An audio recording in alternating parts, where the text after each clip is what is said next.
Sunday's Club World Cup action kicks off in Group G with Juventus hosting WAC Casablanca at 12 o'clock p.m. Eastern Time, and the odds for this game will make Juve big favorites minus 300, the draw plus 400, WAC Casablanca plus 900, over 2.5 minus 118, and the under minus 106. So the odds saying this is about even, a coin flip of highest scoring or lower scoring. And it'll be a match that it sees these teams kicking off against each other for the first time ever. Now, if we look at Juventus, they cruised on Matchday 1, easily swatting aside Abu Dhabi's Al Ain by 5-0 score, leaving them first in Group G. Juve jumped out with a quick lead, being up 3-0 just 31 minutes into the game, and they were up 4-0 at half. Both Koulibaly and Conceição had a brace, Yildiz had another. Juve had 64% possession, they let in shots 16-9, and shots on target 7-5. But before this tournament, the season overall wasn't much to get excited about for Juve. They did finish 4th in Serie A in the Champions League spots, but just barely with 70 points, and 5th place Roma right behind them with 69. Those 70 points were far off of first, 12 points back of first place Napoli, and the reason is simple. They had just way too many draws. In Serie A, they finished at 18, 16, and 4. They were the draw kings. In fact, they had 20 draws across all competitions, and that tied a club record. Juve weren't prolific scorers, but they did also keep 17 clean sheets, so tons of tight games.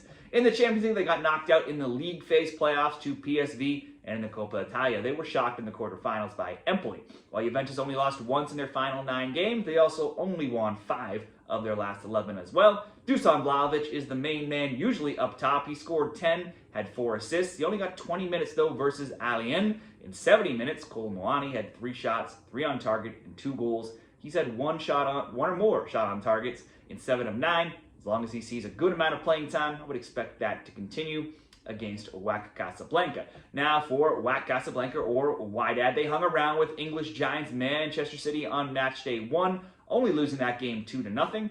Foden did score just 2 minutes into that game. Doku added another in the 42nd minute. Looked like that could possibly get out of hand, but it was the only scoring in the game, with City going on to win just 2-0. Now, WAC were outshot 15-12 and 6-2 in shots on target, and they did only have 32% possession.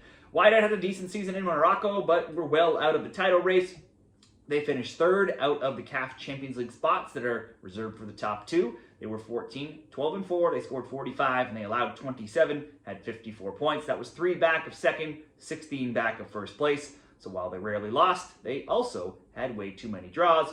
Overall, they hold a record of 22 titles, though, in the Moroccan league. Now, Rahim Mohammed was tied in league scoring with 11 goals. He tied alongside 3 other players in the league as well. Wydad's season ended in early May, on May 11, so they've been relatively inactive since in their time leading up to the tournament, only playing in 2 friendlies, losing both 1-0 to Sevilla and Porto. They had finished their season undefeated in 5, though, at 4-1-0. Their only loss in 2025 before the Club World Cup came in the Throne Cup, where they lost 1-0 in the round of 16. So now, in 2025, in all competitions, they are 9-6-2.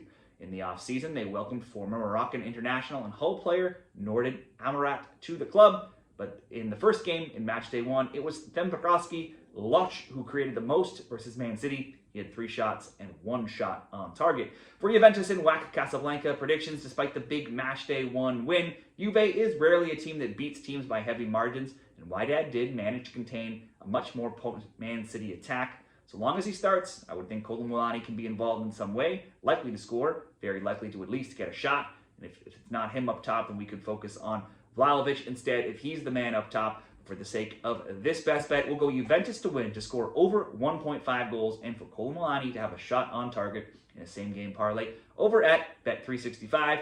Be sure to check out Bet365 for great promotions for new customers, and they have some great same-game parlay boosts going on many days throughout this tournament as well. I saw one for 50% boost for same-game parlays. You can check the link in the comments of this video, signupexpert.com/shredthespread, to see all kinds of different promotions at different sportsbooks in your area.